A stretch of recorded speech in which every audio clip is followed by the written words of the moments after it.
Voy a presentar más concretamente, como se acaba de decir, pero me voy a centrar en la figura de Lutero, figura muy interesante realmente en la historia de la Iglesia, en general. El resto del catecismo poco diremos, obviamente por el tiempo. Y después contrastaré la figura de Ignacio de Loyola, que son dos figuras, digamos, antitéticas, pero con ciertos parecidos, trabajando en distintas direcciones. Hablemos entonces primero de Lutero. Digamos que el Lutero nace en 1483.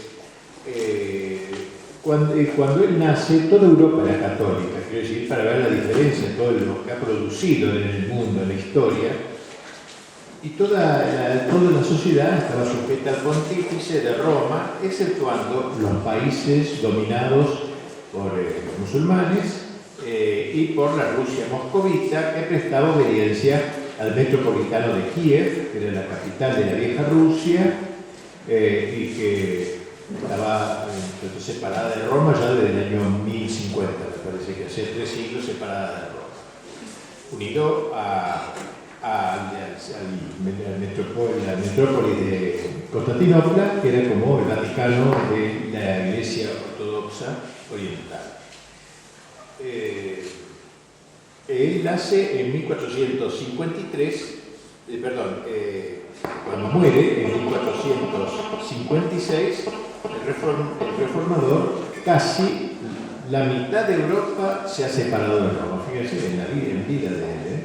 O sea, antes todo el de Roma, de él, toda Europa, la cristiandad de que hablamos ayer, la cristiandad unificada, reconociendo el Imperio de Cristo, etc., y todo lo que eso implicaba, y ahora la mitad de Europa se pierde con la aventura protestante. Yo he tratado de eso en uno de los tomos, como saben, o algunos saben, de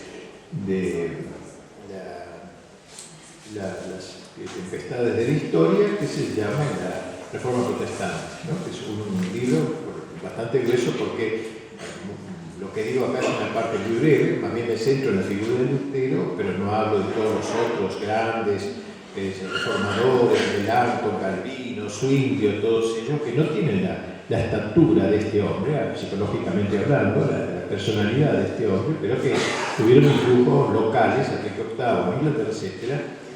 Y eso es lo que dividió Europa en dos grandes partes, que todavía hoy lo separan. Bien, él va a hacer, se va a llamar esto la reforma. Una palabra medio rara, porque reforma puede significar cualquier cosa, para bien, para mal, uno puede reformar. Pero cabe una pregunta: ¿se hubiera podido obviar esta falsa reforma instaurando previamente una reforma auténtica? O sea, se podría haber hecho, porque la palabra reforma es una palabra ambigua, puede uno reformar para el bien o para el mal. Así que pudo haber alguna reforma católica, porque había algunas enfermedades en la Iglesia, obviamente, ¿no?, que parecían pedir reforma. Hay quienes dicen que esto hubiese sido demasiado difícil, hacer una reforma católica, como se hará luego en Lutero, pero ya como respuesta al error, digo, por la poca autoridad de los pontífices en aquel tiempo. Poca Renacimiento, después se podría tratar, pero no el tiempo, también tengo un poquito sobre Renacimiento y el mundanismo que había entrado un poco en la Iglesia. Así que no había calibre, porque Lutero es una personalidad muy grande. Yo cuando he dado esta charla por primera vez, algunos creían que yo era demasiado favorable a Lutero. Por eso tengo cierta admiración por él como una persona religiosa, una religión mal entendida, pero una persona de calibre sacral, tradicional o algo por el estilo. Bueno, y frente a él, algunos de los personajes, incluso pontífices, como estatura humana, era bastante inferior. Y así entonces se pregunta que no se hubiera podido, al parecer, hacer una reforma dentro de la Iglesia con esa gente. Bueno, de hecho se probó como consecuencia luego que sería, pero bueno, una reforma buena, contrarreforma, como se llamó. Sin embargo, advertimos que en algunas partes se pudo llevar a cabo una buena reforma frente a ese mundanismo que había estado en el Renacimiento, sobre todo el segundo Renacimiento, porque el primer Renacimiento estaba muy dependiente de la Edad Media, o sea, era como un brote sano de la Edad Media. En cambio, el segundo Renacimiento ya fue más paganizante. En Alemania, por ejemplo, particularmente por la triste disgregación del imperio, del gran imperio romano-germánico y la decadencia de la Iglesia, las esperanzas de una enérgica y decisiva reforma nunca fueron tan grandes como en España. España pudo haberla hecho realmente, porque España siguió viviendo las esencias medievales. Cuando Europa toda era ya Renacimiento, España mantenía muchos valores de la Edad Media, muchos valores católicos, puramente católicos. Allí tenemos la mano fuerte de ese gran cardenal que habría que estudiar más, que es un gran cardenal, el cardenal Cisneros, un hombre formidable, espectacular, secundado por los reyes católicos, que eran también muy importantes, ¿no? Y alcanzó notables resultados esa sana reforma, llevándose a cabo la reforma católica antes de Trento. Trento será la reforma católica ya desde Roma, podríamos decir, con el Concilio de Trento, pero de que hablaremos al final de esta parte.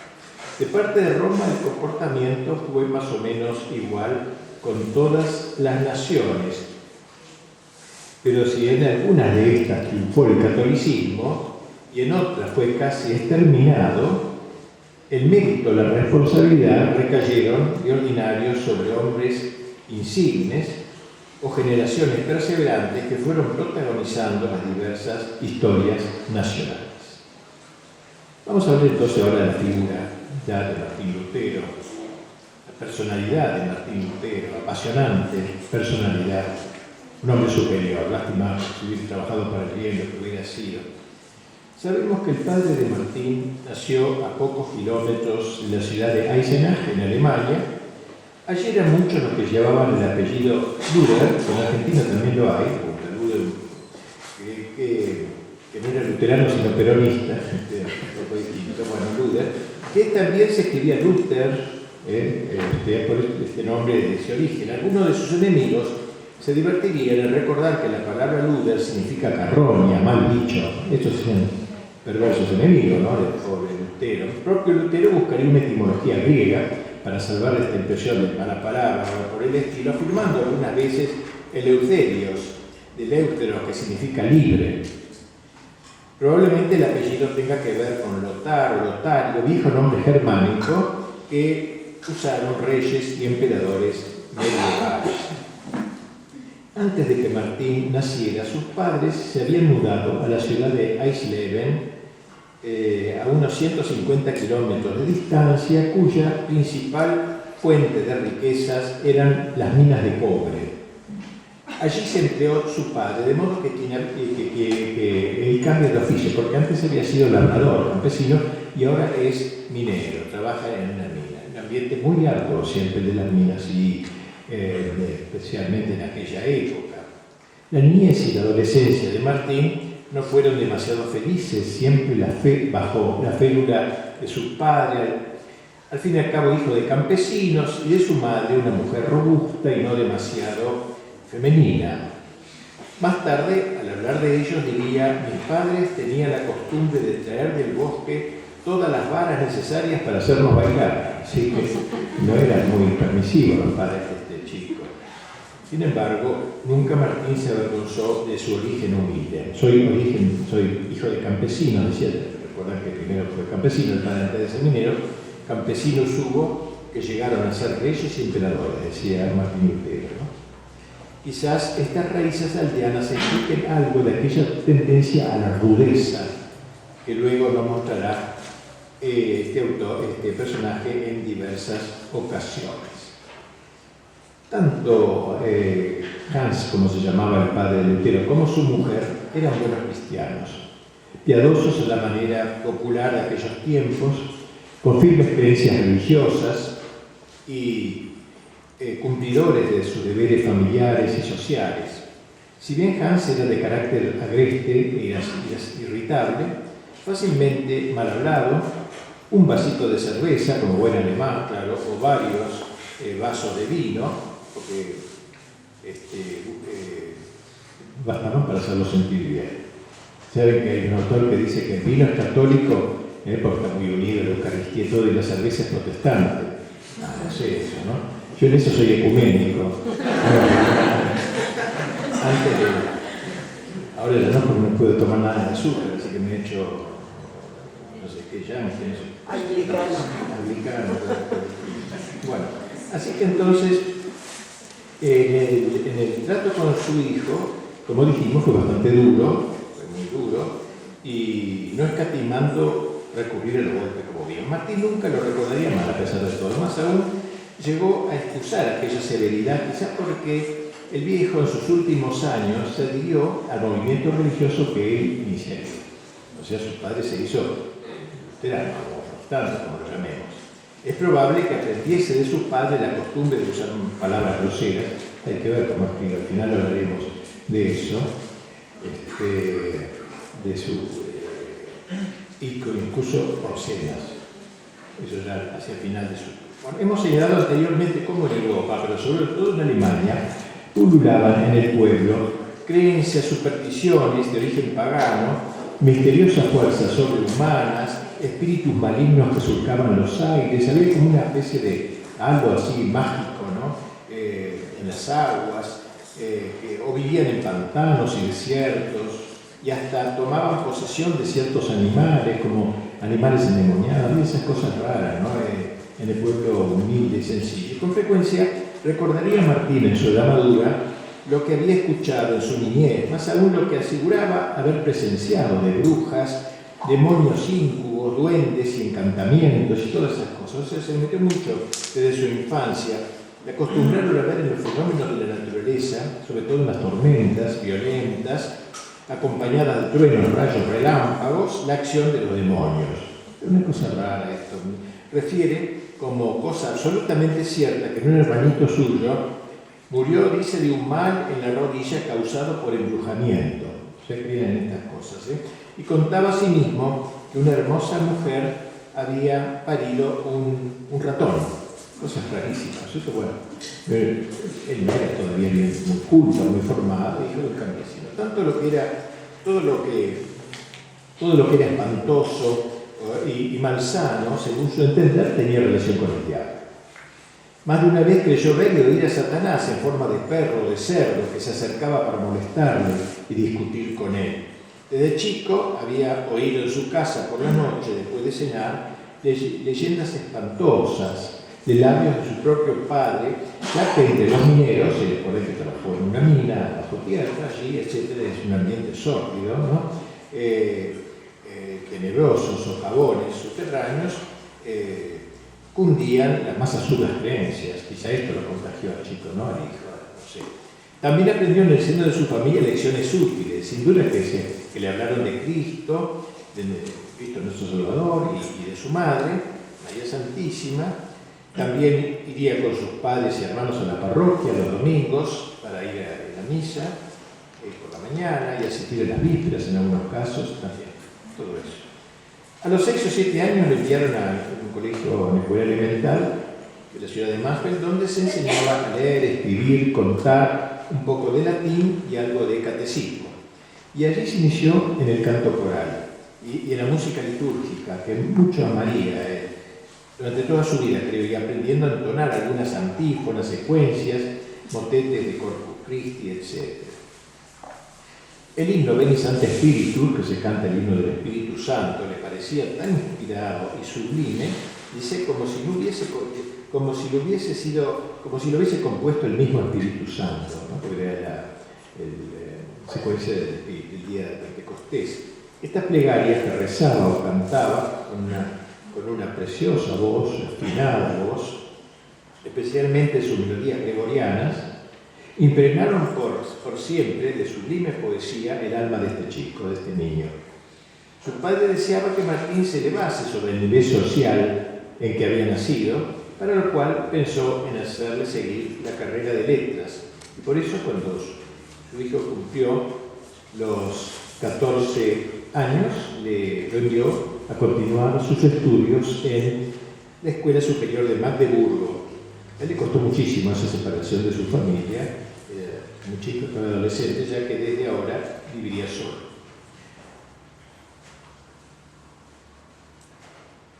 Sus padres resolvieron que se mudase a la pequeña ciudad de Eisenach, donde vivían muchos de sus parientes, para que tuviese algún reparo. Y allí cursó los estudios humanísticos.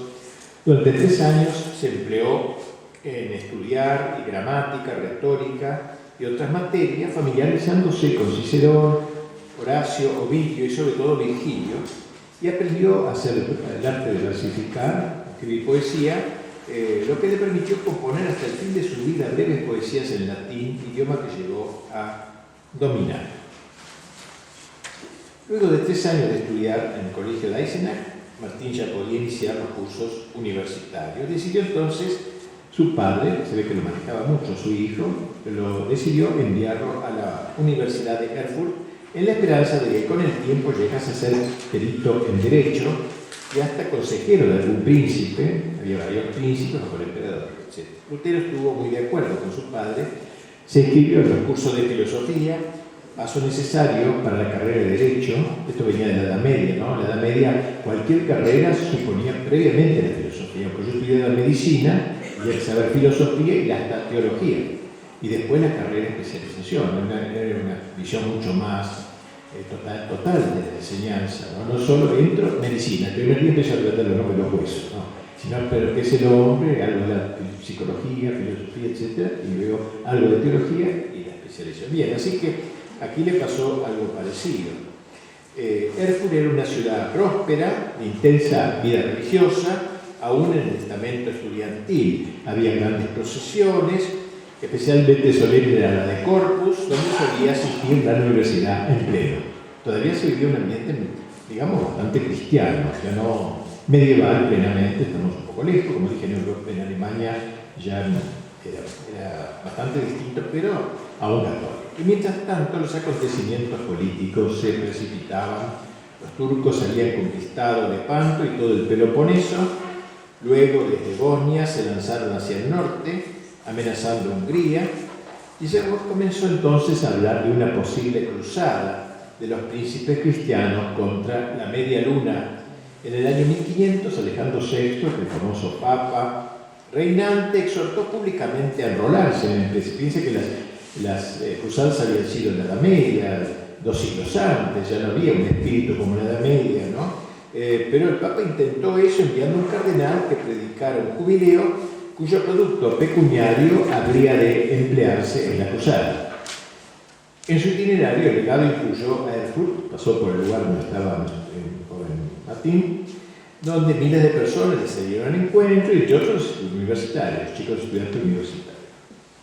En aquel ambiente de cruzada no nos cuesta imaginar a esos jóvenes hablando de los ejércitos que habrían de conquistar Constantinopla y llegar hasta Jerusalén, evocando las antiguas gestas alemanas del Sacro Imperio, ¿no?, que habían participado en la cruzada. Los estudiantes tenían que vivir en comunidad, alojados en diversos colegios o convictorios, bajo la dirección de una especie de superior a quien debían obediencia. La vida que allí se llevaba era casi tan austera y regular como la de un convento. El día entero estaba cubierto con clases, lecciones, repeticiones, disputas académicas, etc. Incluso en 1505 se hizo una ceremonia solemnísima donde Lutero recibió el birrete rojo y el anillo de Magister Arcio, el maestro de artes. Cabe preguntarse qué tipo de filosofía es la que se impartía en aquellos institutos superiores, porque es importante saber eso para lo que pasó con él. Fundamentalmente era la de Aristóteles, pero el aristotelismo podía ser enseñado según diversas tendencias. 3 eran las más comunes: la de los tomistas, la de los escotistas y la de los nominalistas. Sabemos que en Erfurt predominaba la tercera tendencia, la llamada moderna, en la que se seguía a Guillermo de Ockham, un personaje muy sospechoso, digamos así. El nominalismo, de Ockham, nominalismo, fue pues la filosofía que modeló el pensamiento juvenil de Lutero. No puedo aquí abundar en las ideas de Ockham, pero digamos que eran bastante disolventes comparada con la interpretación tomista, que Santo Tomás salía de Aristóteles. Lutero le profesó no solo aprecio sino afecto, llegando a llamar filósofus máximos, llamarlo a este hombre, filósofus máximos, que era lo supremo. Y él aprendió a repudiar la metafísica en aras de una ciencia experimental, digamos así. Ockham ¿no? Los ingleses, la liga inglesa era más, siempre ha sido más experimental que contemplativa, metafísica, que no busca llegar a la esencia misma de las cosas. Desde entonces le quedaría para siempre una idea pesimista de la razón humana, ya que, como dijimos, los ocamistas juzgaban que el hombre era incapaz de demostrar con las luces de la razón la existencia de Dios, la inmortalidad del alma y otras verdades naturales, que Aristóteles dice que sí, este no. Él va a ser, luego Lutero, un enemigo de la razón, la prostituta razón, lo llamaría en alguna ocasión. Esto probablemente fue la formación inicial. Dichas verdades solo se hacían cognoscibles a la luz de la fe, una especie de fideísmo. Creo que existe Dios por fe, pero no se puede probar racionalmente la existencia de Dios, como ha dicho Aristóteles, Santo Tomás, las 5 vías famosas, por la razón. Una cosa es el Dios trino, el Dios sobrenatural, no se pueden conceber de razón, pero los naturales sí, la existencia de Dios, las cualidades de Dios, etc.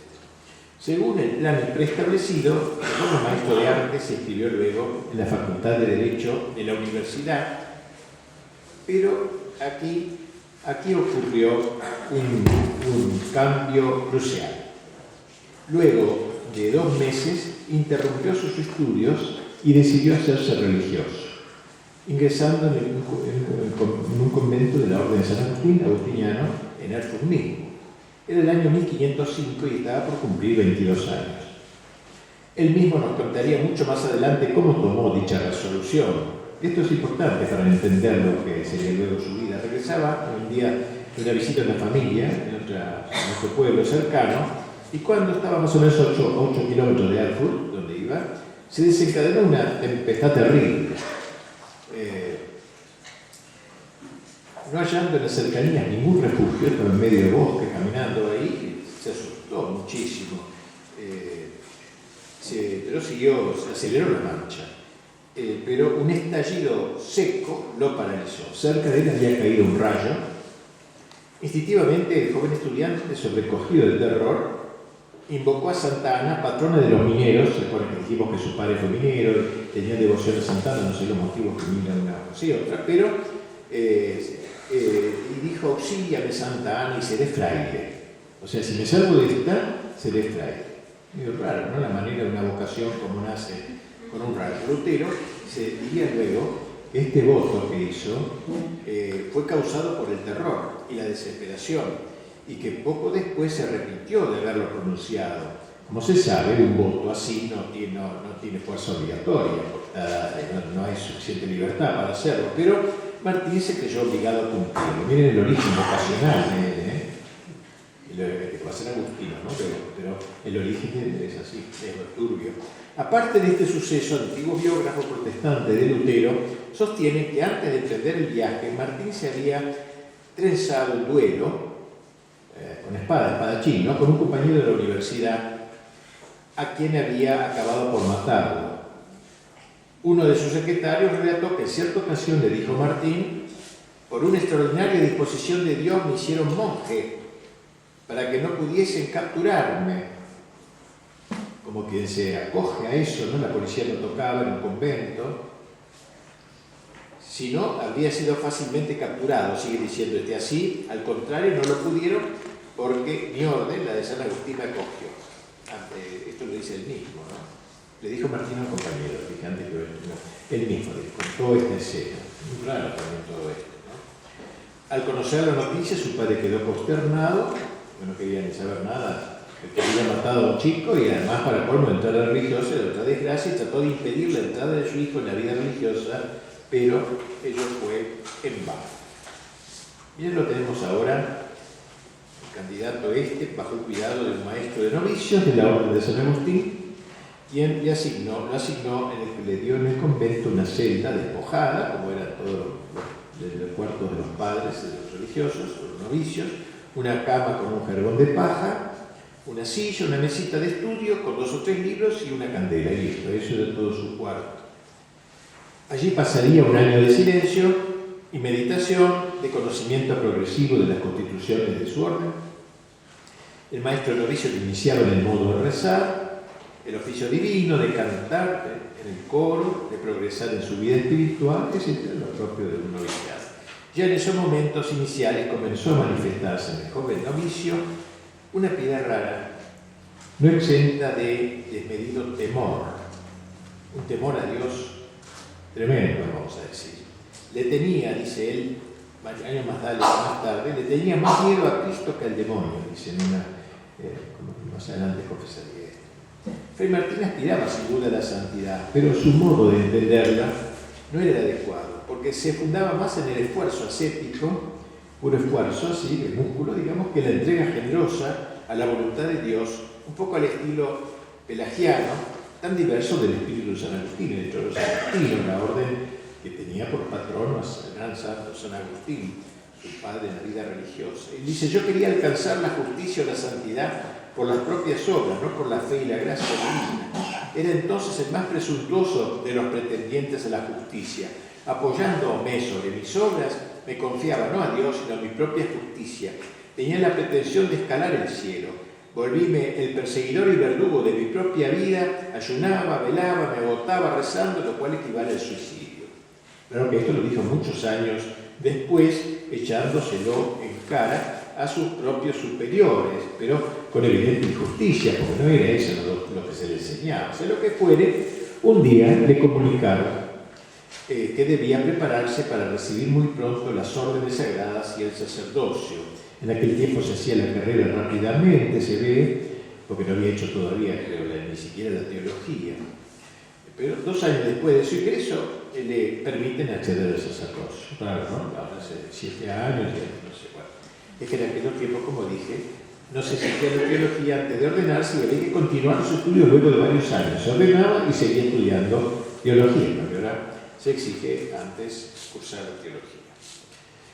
Al año siguiente de su ordenación, al año siguiente de su ordenación lo destinaron a Wittenberg por ver si cambiando de aire de compañeros encontraba un remedio para su desazón interior, porque es su frío, una cosa interior muy profunda.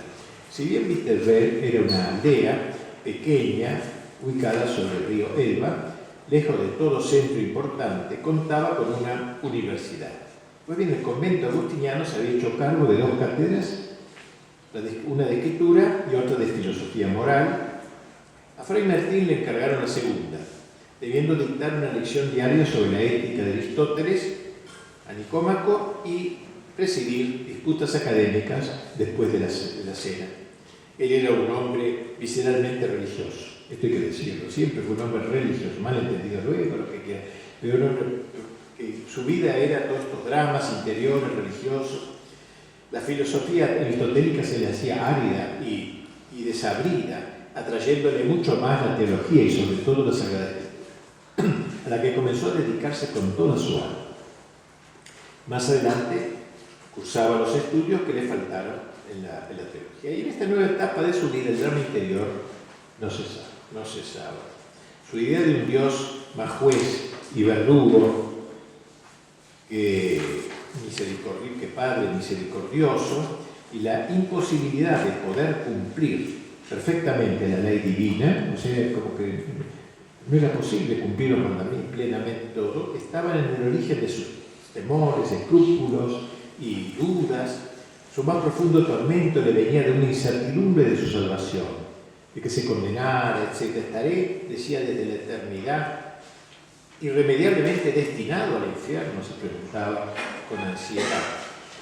Las angustias de conciencia se le hacían todavía más agudas y penetrantes cuando sentía en su corazón y en su carne el acicate de las malas inclinaciones que todos experimentamos, por ejemplo, movimientos de ira, de odio, de impureza.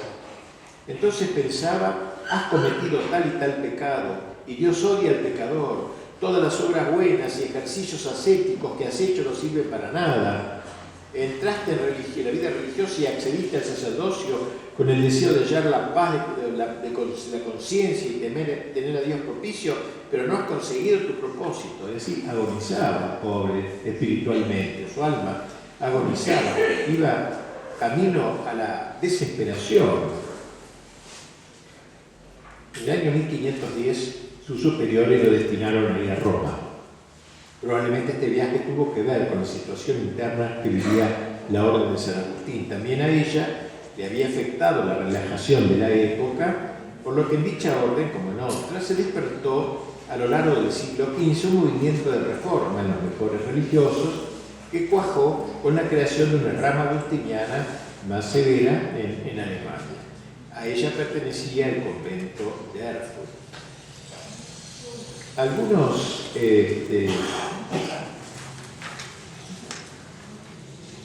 han creído que este viaje de ir a Roma fue decisivo, el traslado a Roma fue de su vida, al observar la situación de la curia romana con sus defectos y sus simonías, y etcétera, ¿no es cierto? Como si esto hubiera ocasionado el protestantismo, ver el mal espectáculo que ofrecía la Roma renacentista, todo eso, y que eso le había llevado a una reacción desde el punto de vista cristiano, bueno, que luego se había torcido. Bueno, pero no es así en realidad. Como si algunas opiniones, como una repulsa hacia esa especie de Babel apocalíptica que fue entonces cuando él resuelve, por eso quiere reformar la Iglesia. Pero no es así exactamente, no, es un invento eso. El cuadro de la Roma renacentista no provocó en su ánimo una sensación violenta de escándalo, ni influyó en lo más mínimo en el giro doctrinal que tomaría tiempo después. Sin duda algunas cosas le han de haber escandalizado, pero su fe en la Iglesia y en el Romano Pontífice permaneció por aquel entonces intacta. O sea, hemos visto que a Fray Martín se le confió la cátedra de Sagrada Escritura, que pronto sería la más célebre de la universidad. Allí enseñaría por muchos años y pronto se reveló como un expositor elocuente, tajante en sus afirmaciones, audaz en sus críticas, muy audaz, cálido en sus sentimientos, muy personal y novedoso en la interpretación de los textos bíblicos. No es de maravillar que atrajese muchos jóvenes, muchos muchachos, muchos alumnos, y los inflamase con su entusiasmo, era muy vivaz. Y así sucedería desde 1512 hasta el día de su muerte. Me refiero a este atractivo que ejerció sobre todo en los jóvenes. Su mayor timbre de gloria, su título más apreciado sería siempre el de doctor en teología o en Sagrada Escritura. Él firmaba Martinus Luther Augustini, Doctor Sancte Theologiae Vocatus. Agustín, Martín Lutero, nombrado doctor en teología y doctor en Sagrada Teología. Esta sería la firma, con que luego enviaría cartas y contactos. Bien, poco después fue trasladado al convento de Wittenberg, otra ciudad de Alemania. Al trasladarse de un convento a otro, ese traslado tan frecuente de un convento a otro no lo hizo solo geográficamente, sino espiritualmente. Se pasó al otro bando, al bando, digamos, dentro del agustino, ¿no? Cobrando una inquina inextinguible a los frailes más observantes, más severos, más espirituales, es decir, todos más severos, más estrictos, ¿no? Y tras ellos a cuantos se creen piadosos y justos porque observan la regla y practican toda clase de obras exteriores. Y de este aborrecimiento a la observancia regular brotaría en buena parte su doctrina de la justificación sin obras, que va a venir después. O sea, no es por las obras que me santifico, sino por la fe. Esa gran idea que va a tener la fe pura en Dios. No lo que haga, sino lo que creo. Bueno, pero por el momento no se mostraba hereje, ¿no? Ni mucho menos. Más aún, atacaba duramente a los herejes. Lejos de pasar por un fraile relajado, gozaba Lutero de buena fama por su fervor y deseo de corregir la falsa piedad, la observancia farisaica. Dentro de la orden tenía fama de hombre espiritual, trabajador, docto, celoso. No resultaba un extraño que sus hermanos lo eligieron primero superior y encargado de estudios del convento de Wittenberg y 3 años después vicario de distrito con jurisdicción sobre 11 conventos. Sin embargo, en sus sermones de los años 1514 y 15, donde trató sobre un tema que es la concupiscencia, o sea, las tendencias que tenemos, los deseos, buenos y malos, Y la justificación ya se muestra vacilante. Predicando un día en la iglesia del convento, partió de una sugerente imagen empleada siglos atrás, siendo Cristo nuestra gallina, dijo, porque en el Evangelio se habla de que Cristo es como una gallina que ha querido cubrir a sus discípulos como polluelos. Cristo nuestra gallina, dice él, ¿no? Siendo Cristo nuestra gallina, nosotros nos rehusamos a ser sus pollitos. En realidad no podemos salvarnos por nuestras obras si no nos refugiamos bajo sus alas.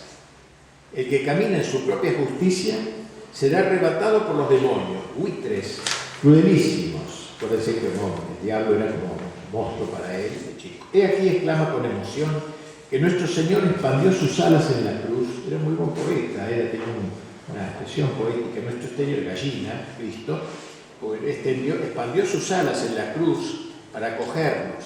Pero algunos no solo se retiran hacia sus propias obras buenas, sino que ni oír quieren la voz de la gallina que los llama. No quieren, repito, oír que sus buenas obras son pecado. Sus buenas obras son pecado, que tienen necesidad de la gallina. Y lo que es peor, se convierten ellos mismos en buitres y tratan de arrebatarle a la gallina a los otros polluelos, que esperan salvarse en la misericordia de esta gallina, y apartándolos de la confianza en Cristo y vistiéndolos en la confianza en la propia justicia, más ciertamente los devorarán. Cristo nos comunica, presentándosenos como gallina para que nos refugiemos bajo sus alas. Oh dulce gallina, oh felices polluelos de esta gallina, pues conociendo que con nuestros medios y nuestros esfuerzos no podemos quitar de nosotros la concupiscencia, la cual va contra la ley que ordena no desearás, en el mal sentido, ¿no?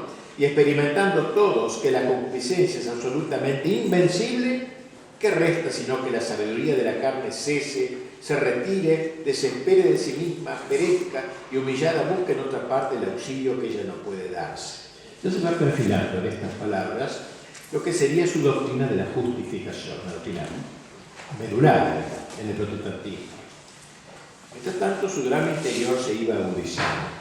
Buscaba encontrar la misericordia divina ahondando en su propia miseria. Quería hallar a Dios propicio y anhelaba sentirse justificado ante Dios, para lo cual se acusaba implacablemente y se condenaba a sí mismo con una especie de humildad amarga, impregnada de pesimismo y carente de amor filial. Este camino, con todos sus riesgos, lo podía llevar a un misticismo muy elevado, pero también a la desesperación.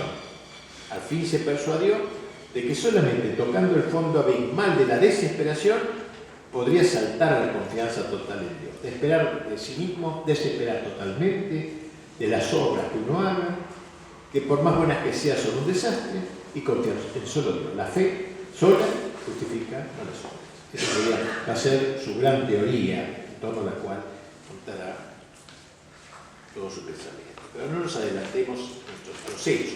Pero todavía se sentía zarandeado de aquí para allá por sus cavilaciones. Un día creyó haber encontrado en la epístola de San Pablo a los romanos la solución de su problema.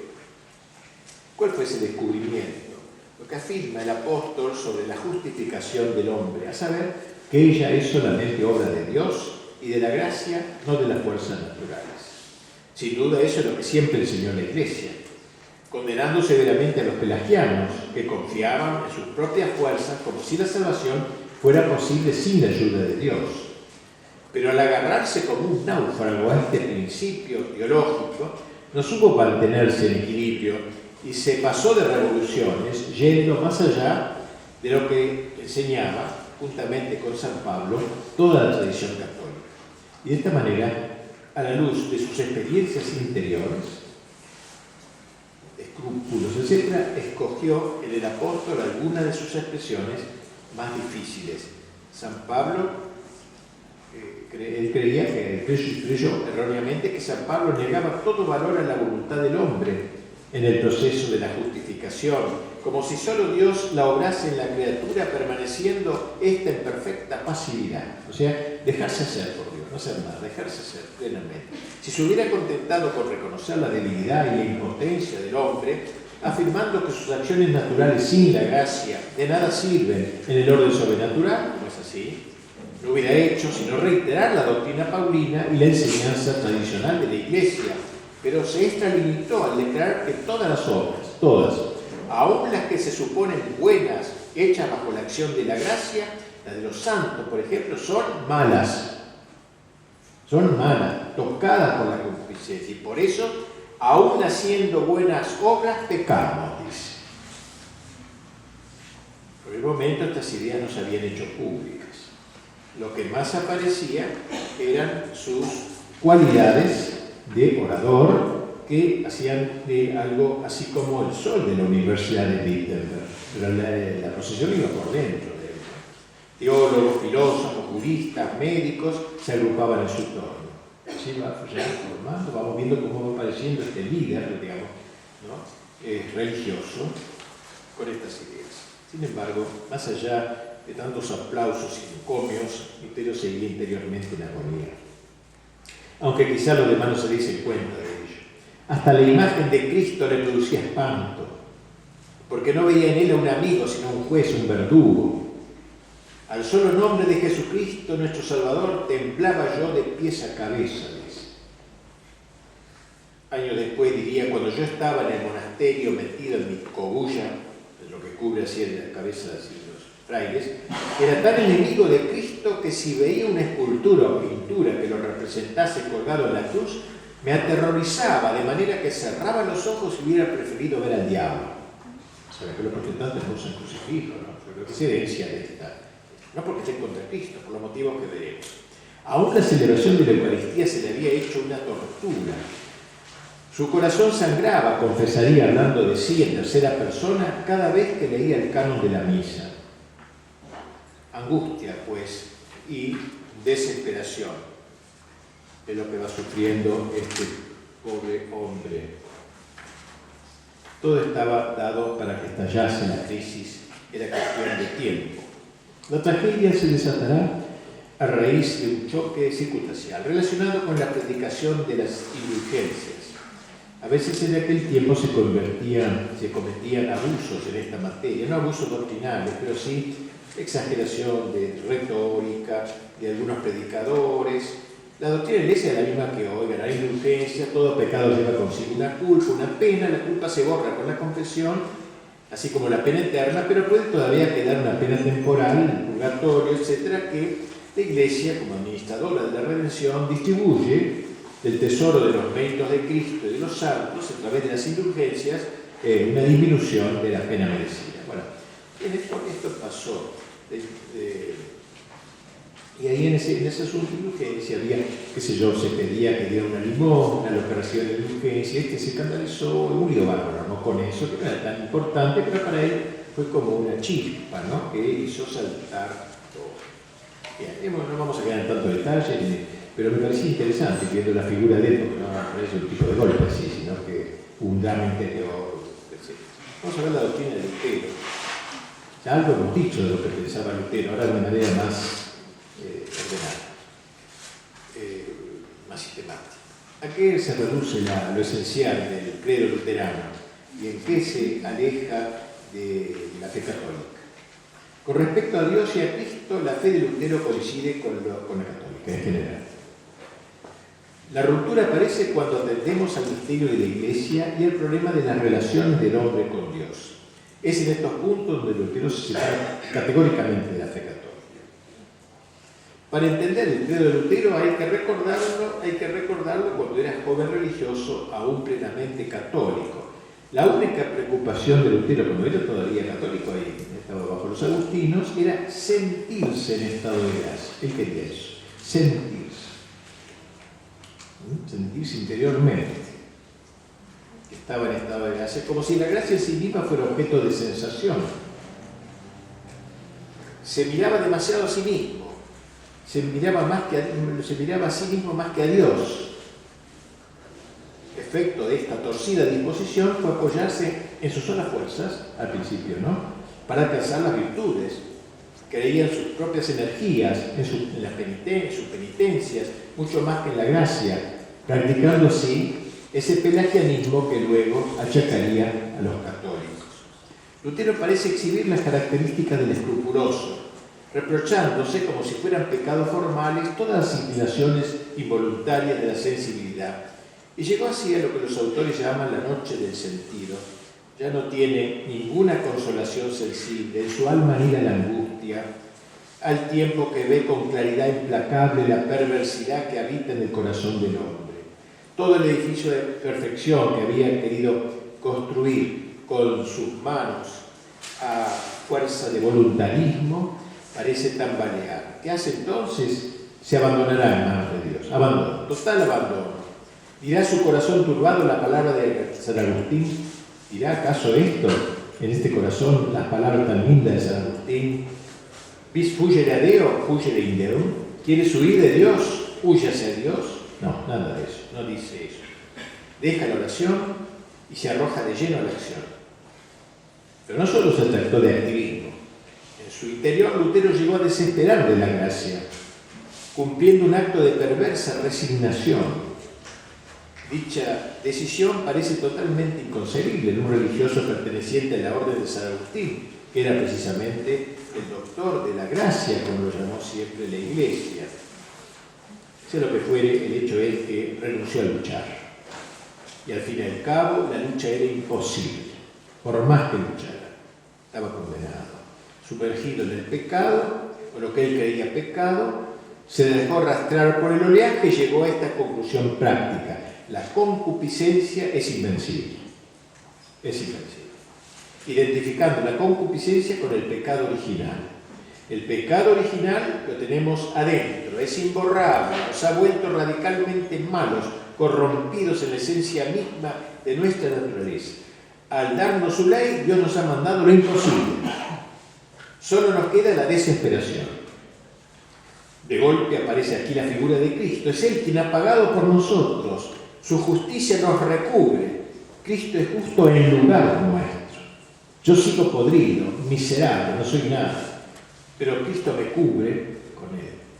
La justificación nos es ajena. No es que nos justificamos interiormente por la gracia, sino que Dios nos cubre. La gallina, recuerda, ¿no? Que nos cubre con sus alas. Y seguimos siendo pecadores hasta la médula. Pero el Señor nos cubre, no infunde en nosotros nueva vida, solo nos cubre con su mano. Nada tenemos que hacer para salvarnos. Pretender cooperar en la acción divina es no tener fe, es renegar de la sangre de Cristo y condenarse. Llegando así, cuando llegó a esta idea, dice, el cielo se le abrió. Adiós tormentos, adiós remordimientos, estoy cubierto por la sangre de Cristo. Tal fue, muy brevemente dicho, claro, muy apretado lo que acabo de decir, el proceso personal del reformador. Maritain, que ha escrito muchas cosas sobre este hombre, juzga que el inmenso desastre que trajo consigo la reforma protestante para la humanidad no es más que el efecto de una prueba interior fracasada. Este religioso, sin humildad, ha librado en las alturas del espíritu un intenso combate interior y allí ha sido vencido. El drama se ha consumado en la cima del alma y por eso, si queremos ir a los orígenes y principios de la doctrina de Lutero, el drama de la Reforma ha sido un drama espiritual de una persona, un combate del espíritu en el corazón de un religioso individual. Su teología es su autobiografía. El salvavidas al que se agarró fue San Pablo. Dice yo, que había perdido a Cristo en la teología escolástica, lo encontré en Pablo. De la Biblia y se queda en los textos donde cree ver reflejado su estado de ánimo, al borde de la desesperación, sin indagar serenamente su verdadero sentido, sin atender siquiera el pensamiento integral de la San Pablo, ni el exégesis de los doctores de Pablo, etc. Había podido encontrar una respuesta en los textos de la liturgia, donde palpita la idea de la misericordia gratuita de Dios frente a la miseria del hombre. Habría podido leer los teólogos y doctores medievales, que nunca, pero él les atribuía doctrinas que nunca sostuvieron, solo se fija en lo que se adecua a su psicología, a su juicio propio y singular. De la Biblia para abajo no oye a nadie, por autorizado que sea, lo más grave consistió en que un conjunto de opiniones suyas, de raíz subjetivista, las quiso imponer a todos como verdades universales y absolutas. Bueno, uno de los puntos principales de la Reforma. Primero, inquina la razón. Lutero nunca disimuló su desprecio por lo intelectual, por la filosofía misma. De él se ha escrito: es un homenaje que cree rendir a Dios el de ladrar contra la filosofía. No debe aprenderse la filosofía sino como se aprende las malas artes, es decir, para destruirlas, como uno se informa sobre los errores para refutarlos. ¿Qué dice de Aristóteles y Santo Tomás? Aristóteles es el baluarte impío de los papistas. Esa es la teología lo que las tinieblas son a la luz. Su ética es el peor enemigo de la gracia. Es un filósofo rancio, un bribón, que deberían meter en el chiquero o en la cuadra de los asnos. Siempre fue un poco bruto en el hablar. Un calumniador sin vergüenza, un comediante, el más artero y corruptor, etc. Si no hubiera realmente existido en carne y hueso, pudiera tenérsele sin ningún escrúpulo por el diablo en persona. Y en cuanto a Santo Tomás, nunca ha comprendido nada del Evangelio ni de Aristóteles. Lutero lo rechaza, lo niega a él y a sus seguidores. Es imposible reformar la Iglesia, dice, si antes la teología y la filosofía escolástica no son arrancadas de raíz con el derecho, juntamente con el derecho canónico. Susaña no va contra un sistema determinado, sino contra la razón misma, el uso de la razón. A su juicio, la razón solo vale en un orden exclusivamente pragmático para las cosas terrenas. Dios nos la ha dado solo, dice, para que gobierne acá abajo, es decir, que tiene el poder de mandar sobre todo lo que toca esta vida, como el comer, beber, los vestidos, pero cuando se trata de meterse en las cosas espirituales, no es sino ceguera y tiniebla. Solo puede la razón blasfemar y deshonrar todo lo que Dios ha dicho y hecho. Contrario a la teología de Santo Tomás, que la razón al servicio de la fe, razón y fe juntamente. No, fe pura. En un sermón pronunciado hacia el fin de su vida repetirá: la razón es la grandísima fe, lo dice bien completita la palabra, del diablo. Por su esencia y manera de ser, es una fe dañina, es una prostituta, la fe patentada del diablo, una fe comida por la sarna y la lepra que debía ser pisoteada y destruida ella y su sabiduría. Echarle basura a la cara para afearla. Debería ser abogada en el bautismo. La abominable merecería que la relegaran al más sucio lugar de la casa, las letrinas. Odio la fe, a la razón. Dicho desprecio de la razón es conforme, por lo demás, a su doctrina general sobre lo que el pecado realizado en nosotros va viciando la esencia misma de nuestra condición, nuestra inteligencia y nuestra voluntad. La razón podrá servir, como lo acabamos de señalar, para las cosas prácticas de la vida, ¿no? Pero de ningún modo para iluminar los asuntos de la fe. La pretensión de constituir un auxilio, digamos, de la filosofía, una ciencia que ayude a entender el dogma y la revelación hacia la teología, tal como le entendían los escolásticos, es para él un escándalo abominable. La razón es contraria a la fe, escribía. Es contraria a la fe. Y también la razón se opone directamente a la fe y deberían dejarla que se vaya.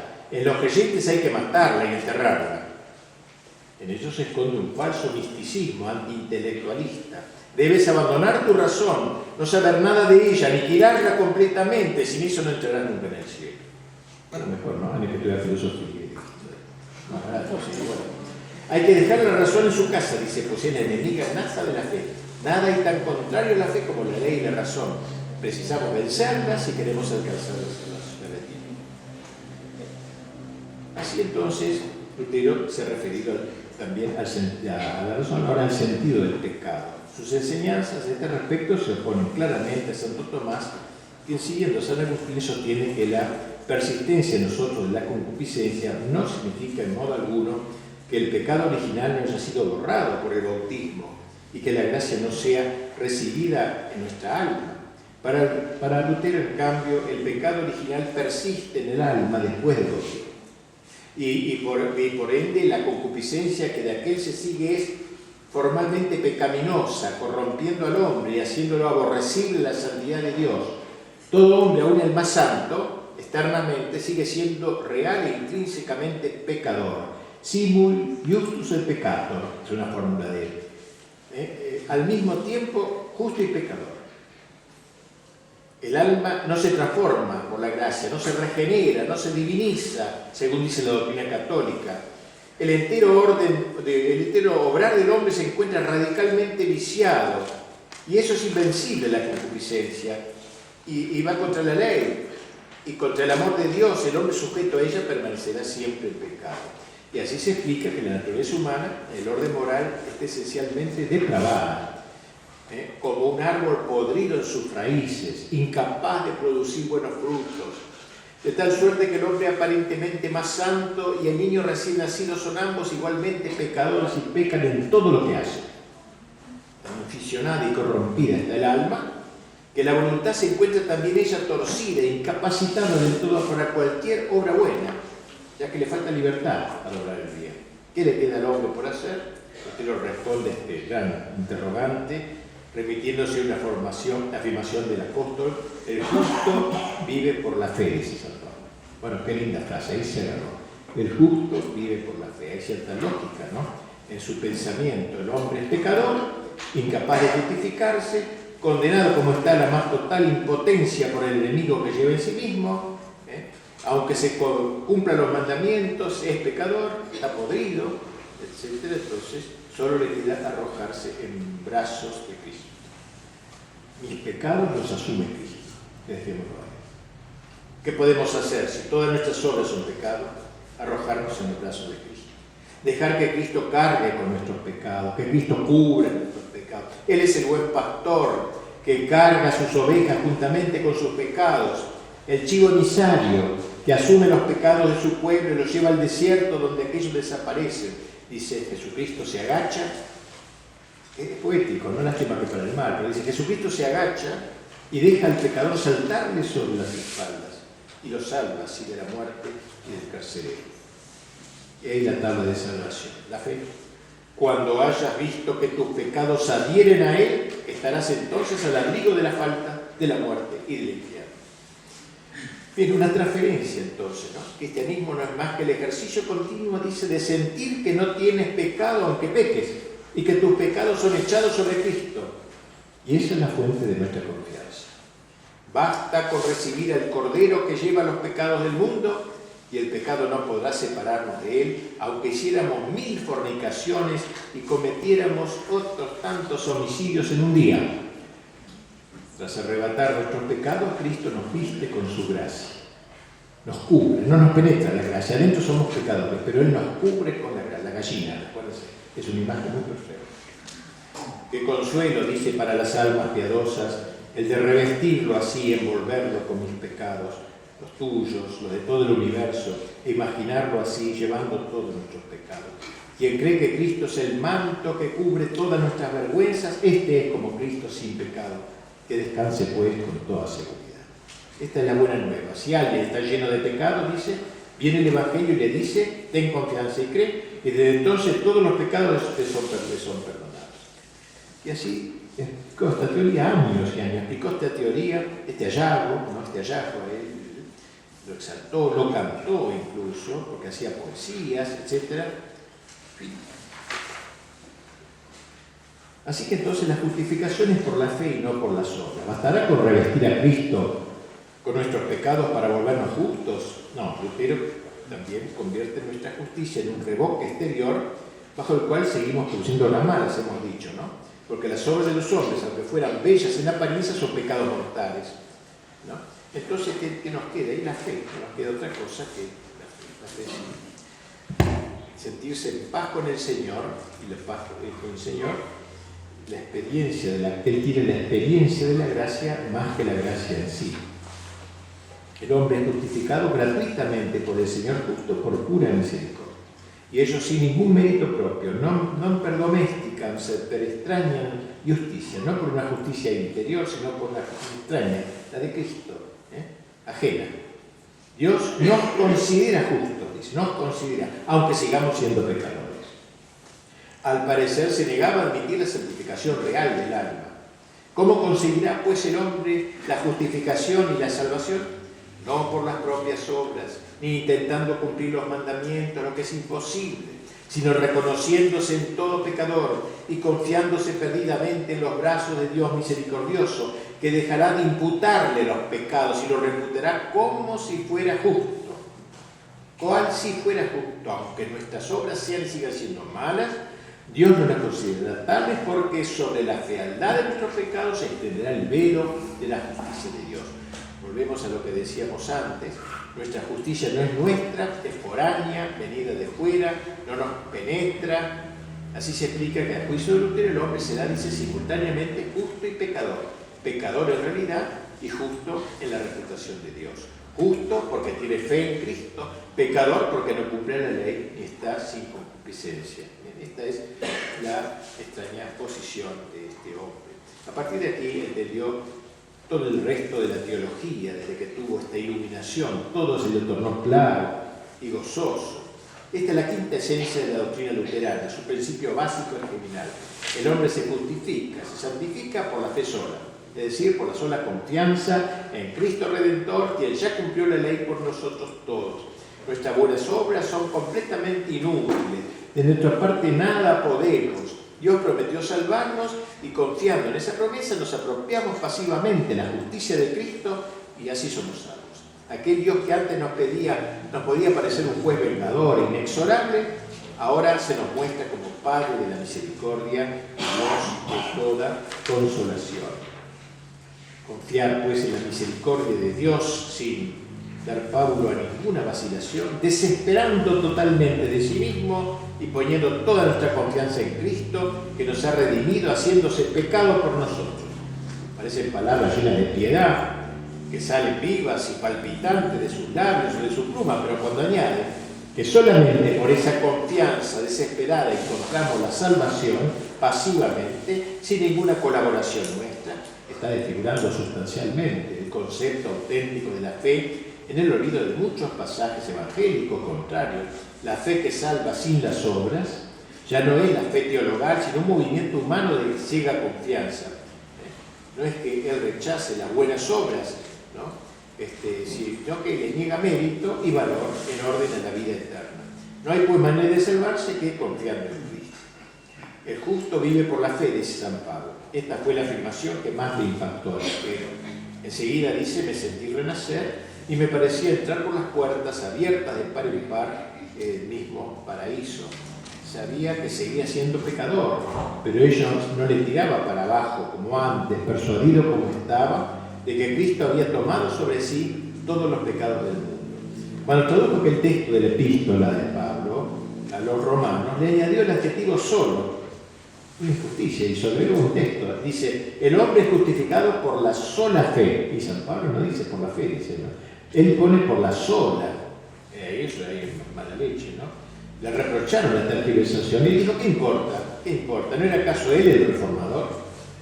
¿No tenía derecho a interpretar la escritura como Dios me inspiraba? Yo no quiero por juez ni un asno papa ni una mula. No quiero responder nada a tales asnos y a sus berridos inútiles sobre la palabra sola. Ya basta, Lutero lo quiere. Lutero habla así, Lutero es un doctor por encima de todos los doctores de todo el papismo. Bueno, eso decía, claro. ¿Qué es la fe según Lutero? Para Lutero la fe es la confianza en Dios. Esa actitud fiducial de que hablamos, la certeza de que Él quiere y puede perdonar los pecados en nombre de Cristo, abandono total en las manos de Dios, en la convicción de que el simple hecho de tener esa confianza es una garantía de salvación. Ello no se siente, sí, pero se cree y basta. Con eso está todo real. Lutero consideraba este punto como el crucial de su doctrina, de que depende todos los demás. Si el Papa admitiese este artículo de fe, este artículo de la justificación por la sola fe, llegó a afirmar, él se postraría ante el Papa y lo llevaría en triunfo sobre sus hombros. De lo contrario, se ensoberbecerá contra él y no cederá ante 1000 papas, ante todos los Césares, ante todos los ángeles. Yo tengo que ser humilde, pero ante el Papa, santamente soberbio. Oh Papa, yo te besaré los pies y te reconoceré por sumo pontífice si adoras a mi Cristo. Y admites que por su muerte y resurrección alcanzamos la remisión de los pecados y la vida eterna, no por la observancia de tus leyes. Si cedes en esto, no te quitaré la corona y el poder, pero si no, gritaré sin cesar que eres el anticristo. No nos queda sino reconocernos pecadores y desesperar totalmente de nosotros mismos. Solo así nos salvaremos, la única manera de salvarse, su gran problema. Bien, otro dato de él, vamos terminando ya, es la sola escritura. La fe justificante, dijimos, ya suple a todo, y especialmente a los vanos esfuerzos del hombre. Ahora bien, ¿qué incluye esa fe? ¿Cómo se sabe lo que hay que creer? Para nosotros es la Iglesia que enseña el contenido de la fe que nos llega a través de dos conductos, la Escritura y la tradición. Los luteranos reconocen una de esas fuentes, la Escritura, negando a la Iglesia todo derecho a intervenir, porque esa interferencia sería obstaculizar la acción de Dios. Al dogma de la sola fides, sola fe, ¿no?, seguirá otro dogma luterano, la sola Escritura. Solo la Escritura, no la Escritura interpretada, sino ahí pelada. Cada cristiano debe dirigirse por sí mismo al texto sagrado y de esta única fuente de verdad deducir su norma de vida. El Espíritu Santo lo guiará, es lo que llama el libre examen, se ha llamado luego el libre examen. O sea, nada pues de principios exteriores, nada de dogmas, nada de doctrinas eternas, sino solo una experiencia interior de liberación espiritual. No hay más verdades dogmáticas que las que están de manera expresa en la Sagrada Escritura, interpretadas según el criterio de cada cual, sin atender para nada al magisterio eclesiástico y a la tradición. Claro, una doctrina de la Iglesia de los primeros siglos aceptó que la Escritura recibía su explicación a través de la Iglesia, etc. Esto ya lo sabemos. Bien, así que solo por algo, además es enriquecer la doctrina, porque fuera de la Escritura hay algunos dogmas que no están claramente allí, pero están en la tradición, como la Asunción de la Virgen y otros, pero no, es pura Escritura. Por algo decía San Pablo, mantener las tradiciones que recibiste ya de viva voz, ya por carta nuestra, o sea, también de viva voz. Hay una tradición oral, que es la tradición, y la escrita, ¿no? No una, como dice Lutero, solo escrita. La única que vale, la única que existe realmente. Lutero enfrentó la doctrina de la Iglesia enarbolando la bandera de un biblicismo radical y absoluto al hacer de la Escritura la única fuente y la única norma de la fe. No solamente puenteó la tradición, sino que arrebató al sucesor de Pedro y a la Iglesia el derecho divino de interpretar auténticamente la palabra revelada, con lo que echó por tierra toda la autoridad del magisterio eclesiástico. Es siempre dialéctico Lutero, ¿no? O la fe o las obras, acá, o la Escritura o la tradición. No es la posición católica integradora, la fe y las obras, la Escritura y la tradición. Eso se ha dicho que es autado, ¿no? O es Lutero, o una cosa o otra, elegimos la fe o la razón, o la Escritura o la tradición. La Iglesia es la Escritura y la tradición, la fe y las obras. Bueno, y finalmente en su doctrina va apretando mucho, ¿no? El tema de los sacramentos. Si el hombre se justifica y se salva por la sola confianza de Cristo, la fe fiducial, los sacramentos quedan completamente desvirtuados, pierden su sentido. Podría decirse que Lutero declara abolido todo lo que pudiera ser intermediación entre Dios y el hombre. Por eso el sacerdocio, todo eso, ¿no? El hombre y Dios, ¿se entiende el hombre y Dios? A su juicio los sacramentos no son más que signos. Su único papel consiste en atestiguar exteriormente que quien los recibe tiene fe. Eso es lo que vale, más que el sacramento de la fe. Muestra su esperanza de ser justificado por los méritos de Cristo. Y de los 7 sacramentos mantuvo solo 3, aduciendo que solo de ellos se habla en el Evangelio. El bautismo, puro signo de transformación exterior, vida, etc. La penitencia, pero que es en realidad un mero impulso hacia Dios y un acto de humildad, como todo, ¿no? Como todos los actos humanos son pecaminosos, no hay por qué confesarse, o sea, en esta forma que dicen los católicos. Tampoco importa quién es el cristiano que absuelve, no se necesita que sea sacerdote, ya que todos los fieles son testigos del Espíritu Santo. Cuando se refiere a la Eucaristía, afirma con claridad que no existe el sacrificio de la misa, sino que es una mera promesa de perdón de los pecados. Tampoco hay transubstanciación, el pan no se convierte en el cuerpo de Cristo, ya que si bien Cristo allí se está presente en la hostia, lo está juntamente con el pan. O sea, hay Cristo y pan. No es que el pan se convierte en Cristo, el vino en sangre de Cristo, la sangre de Cristo, sino que Cristo y el pan, Cristo y el vino están juntos. Y eso se llama impanación, impane. Cristo está en el pan, o consubstanciación, con la sustancia del pan. Y el matrimonio y la extremoción no son sacramentos. Bueno, vamos terminando entonces esto. una cosita fina. Bueno, una palabrita ahora sobre el Contrarreforma, creo que el tiempo lo permite, la Iglesia no podía permanecer. Claro, muchas cosas más habría que decir de Lutero, ¿no? Pero no el tiempo. Su muerte tan extraña, parece que se suicidó, porque él vivió luego los últimos años de su vida en un convento con una mujer que era una monja, ex monja.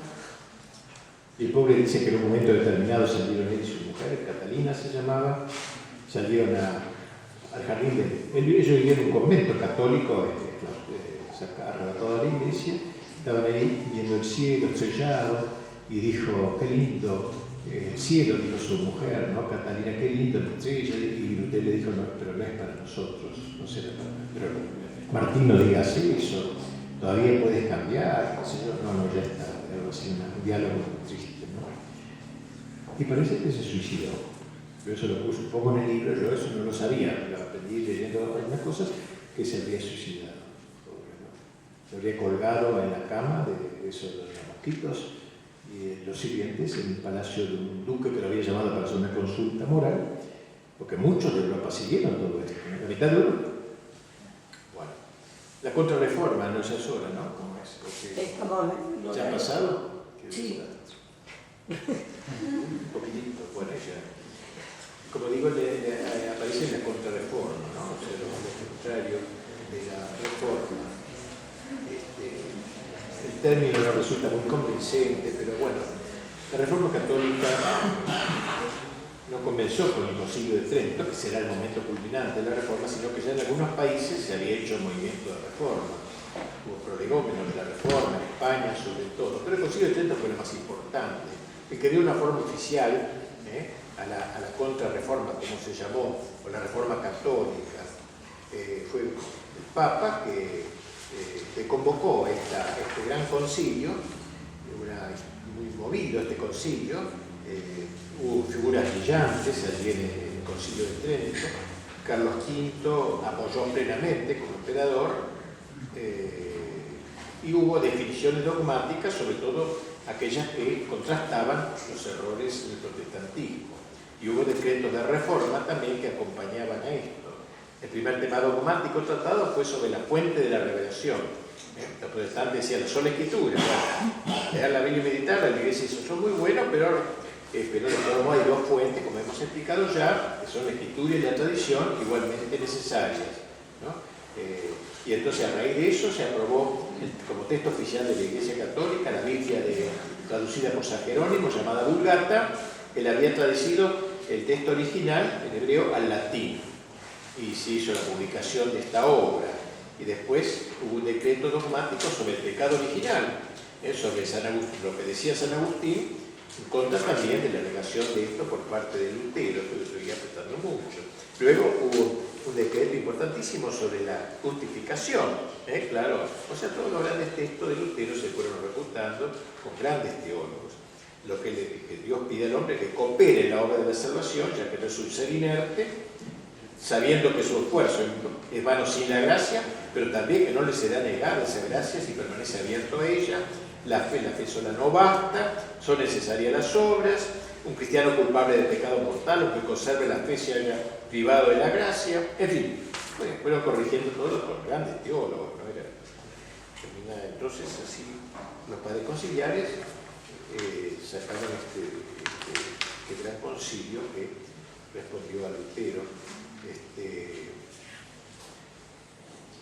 La Eucaristía, ¿no? Se trata de los sacramentos, verdadero sacrificio, y luego se promulgó la doctrina católica sobre la penitencia y la extremaunción. O sea, quedó todo esto. Bueno, esto tuvo, y junto con eso, un decreto de reforma de la vida, de los errores que había también,